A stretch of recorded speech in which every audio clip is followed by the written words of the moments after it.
नमस्कार दोस्तों, आज के स्टॉक लर्निंग में हम जानेंगे वसंत एग्रो को लेकर के। इसमें क्या ऐसा इस स्टॉक में लगा जो लगातार लोगों ने इसको बेचना चालू किया। खास के इसको 5 दिन के चार्ट को देखें तो 5 दिन के चार्ट में एक बिकवाली का प्रेशर था। ऐसे 1 महीने के चार्ट में काफ़ी ज़्यादा बिकवाली का प्रेशर देखने को मिला।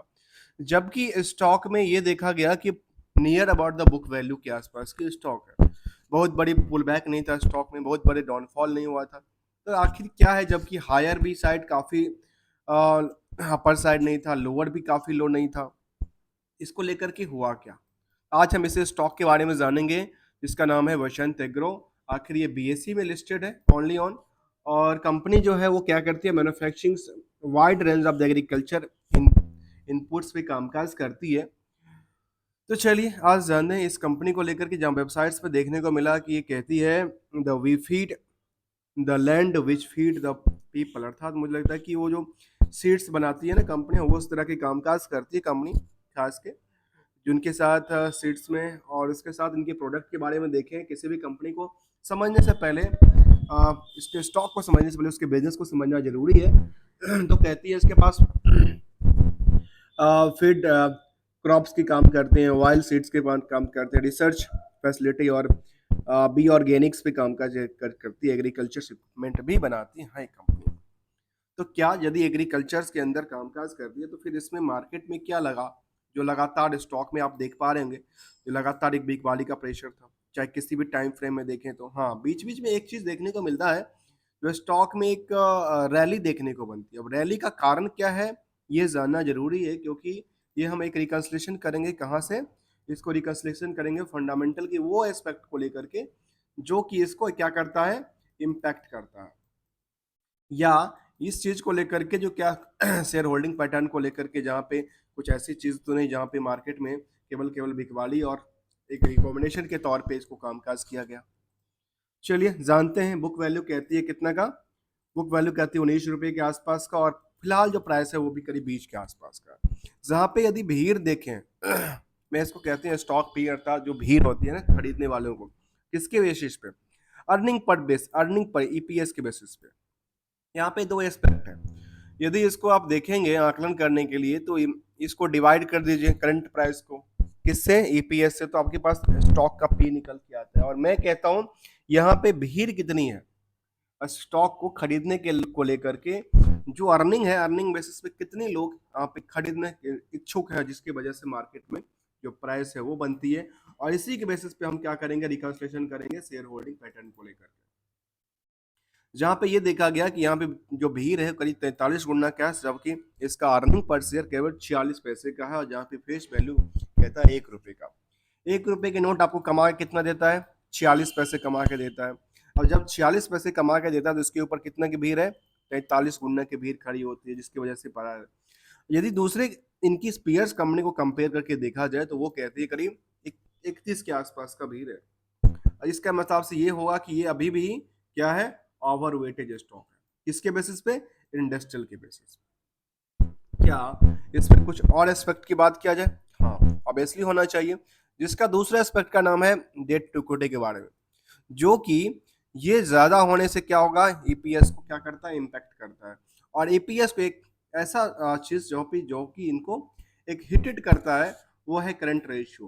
करंट रेशियो में वो एस्पेक्ट होता है जो कि हम सेल्स के बेसिस पे प्रॉफिट तो बुक कर दिए, जो कि प्रॉफिट आपके पास ईपीएस में दिख गई, लेकिन प्रॉफिट के बेसिस पे जो वो आपने उधार बेचा हुआ है माल या सर्विसेज आपने उधार दिए, जिसको हम कहते हैं कि क्रेडिट, जिसको कहते हैं क्रेडिट पे दिया हुआ है, उनकी क्या रिस्क फैक्टर बनती है, उस पर ध्यान देने वाली बात भी निकल के आएगी।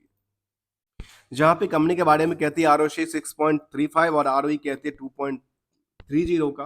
डिविडेंड का ट्रैक रिकॉर्ड भी है कंपनी का। और इतना ही नहीं, यदि इसका हम इंटरेस्टिंग वैल्यू की तरफ देखें तो इंटरेस्टिंग वैल्यू जो है इसका एसेट्स जो है ना काफी कम है, किससे, इनकी, अर्थात ये कह सकते हैं इनका नेटवर्थ की सिचुएशन कम है in the book value comparative. इसके बाद कहती है कंपनी को लेकर के नंबर ऑफ शेयर की करीब 9 करोड़ के आसपास की नंबर ऑफ शेयर है। और इसमें ध्यान देने वाली बात है, जो 9 करोड़ के जो शेयर हैं वो क्या कितने लोगों ने एक्वायर करके रखा है, कुछ कुछ चुनिंदे लोगों ने स्टॉक एक्वायर करके रखा है, या फिर स्प्लिटली सभी के पास स्टॉक्स हैं। ये इंटरेस्टेड की बात करता है स्टॉक को लेकर के, इंटरेस्टेड और ट्रस्टेड की बात करता है। चलिए, अब आते हैं इस स्टॉक को लेकर के। उम्मीद करते हैं अभी तक मेरे वीडियो को आपने लाइक और चैनल को सब्सक्राइब किया होगा। नहीं किया है तो कंप्लीट लर्निंग प्रोसेस के लिए आप इसको लाइक, शेयर और सब्सक्राइब कर लीजिए, क्योंकि हम विदाउट किसी रिकमेंडेशन और एडवाइजरी को लेकर के हर एक एस्पेक्ट को लेकर चलते हैं।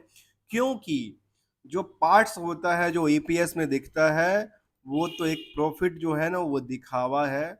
इसके पीछे की हिस्ट्री आपको जानने के लिए ना बैलेंस शीट को, वो फिगर को जानना जरूरी है जो कि इनको इम्पैक्ट और हिट करता है। चलिए जानते हैं बैलेंस शीट को लेकर के पीयर से पहले क्या करती है। कहती है यहाँ पे फैक्ट करके कंपनी आती है, दूसरा केमिकल इंडस्ट्रीज के अंदर कोरमंगलम इंटरनेशनल आती है, चंबल फर्टिलाइजर्स आती है, आरसीएफ आती है, जीएसएफ आती है। तो चलिए इन सबको सबसे निचले पैदान पर इसको रखा गया है इसके स्कैनर के ऊपर। तो चलिए हम इसको भी जानेंगे कि आखिर किस सेक्टर से इनके पास ज्यादा पैसा आता है। जहाँ पे क्वालिटी के बारे में कहती है, क्वार्टरली रिटर्न रिटर्न के बारे में देखा जाए तो यहाँ कंपनी में फिलहाल देखने को ये मिली, जो लगातार यहाँ पे जो इस क्वार्टर का रिजल्ट आया, जून क्वार्टर का, वो काफी डेवलपमेंट था। कब से? 2000 कब से? 2023 के बाद की फिगर की बात करो तो यहाँ पे हम कंपेयर करते हैं। यदि जून 23 और जून 24 को कंपेयर करें तो इसमें वायो वाई में क्या करती है, ये इनब्लीड करती है, अर्थात यहाँ पे जंप करती है। और यदि क्यू और क्यू के हिसाब से देखें तो कई गुना के हिसाब से क्या करती है, जंप करती नजर आती है। तो ये तो सेल्स का इम्पैक्ट था। सेल्स के इम्पैक्ट पे कुछ और बातें को देखा जाए तो कहती है प्रॉफिट को लेकर के, तो प्रॉफिट ओवरऑल क्या हुआ, तो कहती है प्रॉफिट तो हमने पीट गया। प्रॉफिट का रीजन क्या रहा? दो तरह के एस्पेक्ट होता है बिजनेस को समझने के लिए। या तो आप सेल्स के बेसिस पे चले जाइए, या प्रॉफिट के बेसिस पे चले जाइए, या फिर और भी एस्पेक्ट है जिनको दोनों को कंबाइन करके आप रेशियो निकाल लीजिए। अच्छा, इनके हिसाब से रेशियो ये बनती है और इसके हिसाब से आप इनको पीछे जा सकते हैं या आ सकते हैं। इस स्टॉक में देखा गया कि सब कुछ तो ठीक था सेल्स को लेकर के, लेकिन क्या हुआ, प्रॉफिट पिट गई। प्रॉफिट क्या पिट गई? मैं ये बात क्यों कह रहा हूँ, क्योंकि इसको कंपेयर करके देखिए किसी क्वार्टर से। यदि पूरे के पूरे साल दर साल में यदि सेल्स सबसे टॉप पे है, तो सेल्स यदि टॉप पे है तो फिर किस वजह से इनका क्या हुआ, पिट गया। जहाँ पे इंटरेस्ट के बर्डन के बारे में कहती है कि ज्यादा नहीं था, अर्थात पता है क्या हुआ, यहाँ पे इनका ऑपरेटिंग प्रॉफिट मार्जिन ही डाउन चली गई, गिरावट आ गई, जिसकी वजह से क्या हुआ, जहाँ पे 12% तक की मार्जिन थी वहां पे ऑपरेटिंग प्रॉफिट मार्जिन ही गिर के 5% पे आ जाती है। इसकी वजह से नेट प्रॉफिट मार्जिन में काफी गिरावट देखने को मिला है, जो कि 2 करोड़ के आसपास, 2.25 करोड़ के आसपास की बनी है। अगले पड़ाव में देखते हैं इसको लेकर के क्या कहती है ईयरली बेसिस में। 12 महीने का ईपीएस भी देखेंगे और इसके बारे में सेल्स कहती है कि लगातार लगातार बढ़ी है। चाहे 12 महीने के डेटा को देख लें, लेकिन कुछ पीरियड से इसको कंपेयर यदि करें पिछले से पिछले साल, तो थोड़ा गिरावट था, लेकिन अभी जाके थोड़ा सा सस्टेन कर दिया। किससे? इस करंट लास्ट क्वार्टर, लास्ट जो 12 महीने का डेटा था ईयरली बेसिस पे, उसके से कंपेयर करने पे थोड़ा सा बेटर निकल के आता है। और यदि प्रॉफिट को आप आकलन करके देखें तो प्रॉफिट के पार्ट में सेम है, उतना रहा जितना पहले था, लेकिन ईपीएस में थोड़ा सा 2 बेसिस पॉइंट का क्या हुआ, इसमें जंप आ गई। तो इसके बारे में और कुछ कहती है तो कहती है, हाँ इसके बारे में हम देखेंगे किसको लेकर के, इनकी बैलेंस शीट फिगर को लेकर के, जो क्या कहाँ से किस को इम्पैक्ट कर रहा है ईपीएस को लेकर के या बाकी चीज़ों को लेकर के, उनकी उधार को लेकर के। जहाँ पे कंपाउंडेड सेल्स की बात कर दी कि उतनी बड़ी नहीं थी, थोड़ी सी गिरावट में थी। कंपाउंड प्रॉफिट की बात करती है, गिरावट में थी। स्टॉक प्राइस सीजीआर में उतनी बड़ी पुल बैक थी नहीं। रिटर्न इक्विटी भी लगातार जो है वो 10% से नीचे ही रिकॉर्ड दर्ज किया है, उसमें भी कोई ऐसा देखने को नजर नहीं आई। अब आते हैं बैलेंस शीट के वो फिगर को लेकर के जो कि इनको इम्पैक्ट करता है, किसको लेकर के, ईपीएस और बाकी सारे चीजों को लेकर के। तो यहाँ पे देखा गया कि बोरोइंग्स के पार्ट को लेकर कंपनी ने कुछ किया तो कहती है नहीं, बोरोइंग्स के पार्ट अगर कुछ तो किया और उन्होंने बोरोइंग्स को इंक्लूड किया। तो जैसे उन्होंने बोरोइंग्स को इंक्लूड किया तो बोरोइंग्स के पैसा को उन्होंने यूटिलाइजेशन कहाँ किया। एक बात सवाल उठता है कि यूटिलाइजेशन के बाद क्या यूटिलाइजेशन उन्होंने अपने प्रोडक्ट बनाने में काम किया और उस प्रोडक्ट को बना करके वो मार्केट में उधार तो नहीं दे दिया, या फिर अपने फिक्स एसेट्स को इंक्लूड किया। यहाँ पे देखा गया कि कंपनी ने अपनी इस जो बोरोइंग्स लिया, इससे उन्होंने फिक्स एसेट्स में कुछ इनबिल्ट किया, बर्दे उन्होंने प्लांट एंड मशीनरी लिया हो या फिर बिल्डिंग लिया हो, कुछ इस तरह की चीजें लिया हो जिसकी वजह से इनका यहाँ पे कुछ इंक्लूड हुआ इस लोन की बेसिस पे। अब दूसरा इम्पैक्ट को देखें तो उनकी जो खास के मैं बात करने वाला हूँ किसको लेकर के, डेटर्स को लेकर। तो डेटर्स के बारे में कंपनी कहती है इनका उधार जो मार्केट में पैसा पड़ा हुआ है वो 65 करोड़ का पड़ा हुआ है। और यहाँ पे एक सवाल बनता है, एक डॉट बनता है इस चीज को लेकर के, जो क्या आपने अपनी पॉकेट पे नजर रखे, नजर डाल के देखिए, जो आपने कोई भी, चाहे से आप बिजनेस में हो या स्टॉक मार्केट में हो या किसी भी अ, एक नॉर्मल लाइफ जी रहे हो, इसको ध्यान देना बड़ा जरूरी इसलिए होता है क्योंकि आपके जो क्रेडिट वाले पैसे हैं ना, वो कब आएंगे, कैसे आएंगे, कितना बैड डेट्स होगा, ये बड़ा बड़ा रिस्की होता है। यहाँ पे रेशियो की बात करती है कि 2 महीने में पैसा देता है। जब 2 महीने में पैसा दे रहा हो तो इनका क्या फैक्टर बनता है, और टोटल कितना 65 करोड़ का है, तो 65 करोड़ के हिसाब से हम पूरे साल का देखें तो वो कितना निकल के आती है, 405 करोड़ में 65 करोड़ की निकल के आती है, जो कि क्रेडिट पड़ा हुआ है। अब इस क्रेडिट के बेसिस पे आप देखिए उसको आकलन करके, जो प्रॉफिट मार्जिन क्या कहती है, यहाँ पे 465 करोड़ में 3.5% के आसपास की क्या बनती है, near about the net profit margin बनती है। तो जब नेट प्रॉफिट मार्जिन 3.5% बनती है, तो इसके हिसाब से आप देखें यदि 4 करोड़ यहाँ पे पैसा प्रॉफिट बना रखा है, तो प्रॉफिट का कई गुना जो पैसा है ना, वो यहाँ क्रेडिट में ही पड़ा हुआ है, 65 करोड़ के आसपास। तो सोचिए 15-16 गुना के आसपास, 16 सीधे सीधे से देखें इतना प्रॉफिट इन्होंने बुक किया, उनका 16 गुना, 16 टाइम्स जो है ना, वो क्रेडिट पड़ा हुआ है। जो पता है इनको एक रिस्क फैक्टर पे देखने को मिलता है, मतलब रिस्क फैक्टर काफी ज्यादा है लेकिन प्रॉफिट मार्जिन काफी नहीं, प्रॉफिट मार्जिन केवल 3% की कहती है, 3.5% की, और रिस्क फैक्टर कहता है काफी ज्यादा। तो क्या इसको इम्पैक्ट कर सकता है, तो ऑब्वियसली इम्पैक्ट कर सकता है, लेकिन रिजल्ट के हिसाब से उसको इम्पैक्ट करते हुए नजर आती है। और इसमें क्या नजर आती है, केवल और केवल मैं देख पा रहा हूँ जो आज के ट्रेडिंग सेशन में रिजल्ट अभी 2 दिन पहले या 3 दिन पहले आया होगा, तो रिजल्ट इनका कब आया उस पर एक नजर डालते हैं। तो कहती है इनकी रिजल्ट 29 जुलाई को शायद outcome of board meeting I थी, 29 जुलाई को शायद इनका रिजल्ट आया था। 29 रिजल्ट के बाद इनके क्या 29 जुलाई के बाद लगातार इसके ट्रेंडिंग में कुछ मोमेंटल हुआ, कहती है बीच में तो हुआ था, लेकिन यहाँ पे आके दोबारा सस्टेनेबिलिटी पे आई। और इनका रेजिस्टेंस और सपोर्ट की तरफ ध्यान दिया जाए 6 महीने के डेटा को, तो यहाँ पे फिलहाल देखा गया कि सबसे निचले जो बॉटम लेवल है ना, वो नीचे पे कितने पे आती है, करीब 18 रुपए के आसपास आती है।